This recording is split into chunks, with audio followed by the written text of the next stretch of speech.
most watched, the most trusted. Eyewitness News, everywhere you are.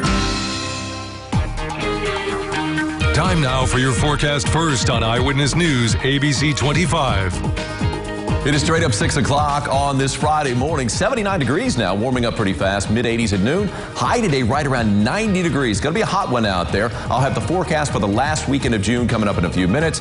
Eyewitness News Daybreak starts right now.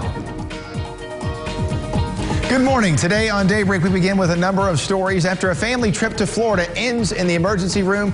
An Indiana mom is warning other beachgoers along the Gulf Coast. Staying sun safe. Research shows Kentucky has the 7th highest rate of skin cancer in the United States. How to protect you and your family. Some ways to do that straight ahead. And Romp Fest 2019. We'll take a live look at Owensboro's celebration of the roots and branches of bluegrass. Live from the ABC 25 studio, this is Eyewitness News Daybreak.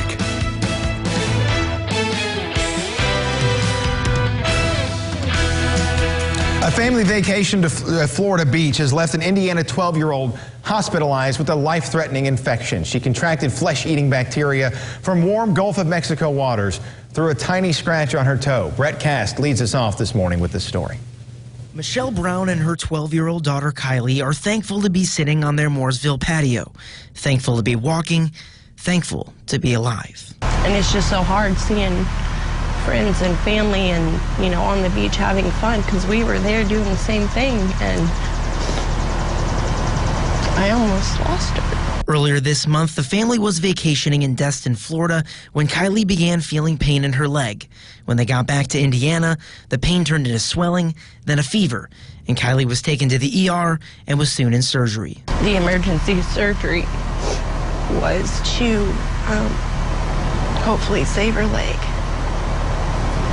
but more importantly, to save her life. Kylie had contracted a rare bacterial infection called necrotizing fasciitis, an aggressive, life-threatening infection that kills 1 out of every 3 people who get it. If it wasn't for their quick responses and aggressive treatments, I wouldn't have her. It's usually found in water and enters through an open wound. On their trip to the beach, Kylie stuck her toes in the water, just days after scuffing her toe on a skateboard. It started from a spot on her toe, a scuff on her toe, and it almost cost her life. Finally back home, Kylie still has a needle in her arm for antibiotics. Her leg is still wrapped, and she's starting therapy to walk again. I've told my mom multiple times that I just want to be normal again, like with my leg. As they start their long road to recovery, Michelle wants other families to know the dangers and the signs, so other family vacations to the beach don't end in tragedy. The Florida Department of Health says they're working with the Alabama and Indiana Departments of Health to collect information in that case. A little closer to home now, the Ohio County Sheriff's Office has released the name of the teenager killed in a crash. Sheriff Tracy Beatty says 19-year-old Caitlin Morgan died at the scene of the crash on Highway 231 in the area of Utica. According to witnesses, Morgan's car lost control and crossed into the path of a Purdue Farms tractor trailer around 7:30 Wednesday night. The exact cause of that collision is something that's still under investigation at this early morning hour. In Illinois, Sheriff's Department is mourning the loss of a deputy this morning who was shot to death Tuesday afternoon. Police say Fulton County Sheriff's Deputy Troy Chisholm was responding to a call at a rural home when he was shot by a suspect inside. The suspect barricaded himself in a house for hours after the shooting.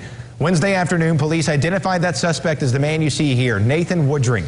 Police say he was arrested and taken to jail to be held pending formal charges. Chisholm had worked for the Fulton County Sheriff's Office for about 4.5 years. Now Chisholm is the 26th officer in the state of Illinois fatally shot in 2019 and the 5th killed in the month of June. On Wednesday, Illinois Governor J.B. Pritzker signed legislation aimed to help families of fallen first responders.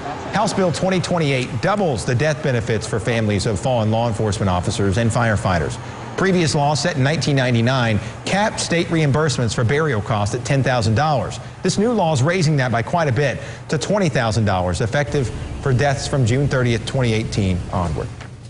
We now move along here to weather in the tri-state, and man, summer is finally here as June kind of makes its way out, Ron. Yeah, you know, we've got temperatures that are going to be up around 90 degrees, but that's what summer is in the tri-state. We love it. I love it. I love it more in winter, I'll tell you that much. But we are going to be seeing some heat index readings that'll be in the 90s later on today, so it is going to be a little tough out there. Make sure you stay hydrated. 78 degrees right now here in town, but as you look at the heat index, it already feels like 83 degrees here in Evansville, and we're going to see that heat index up around 90 at midday, and then later on this afternoon, there we are, low to mid 90s on that heat trackers that we see. Live first warning to the radar. All is quiet, just a few false returns around the radar site. Not expecting any real returns today. Mix of sun and clouds. It's going to be hot and humid with a high temperature right around 90 degrees. I'll have the weekend forecast, and of course the 7-day outlook, Jake, coming up in a few minutes. I think you're going to like it. Of course, romp is going on in our hometown of Owensboro, and I think at least it's going to be dry. They'll like that.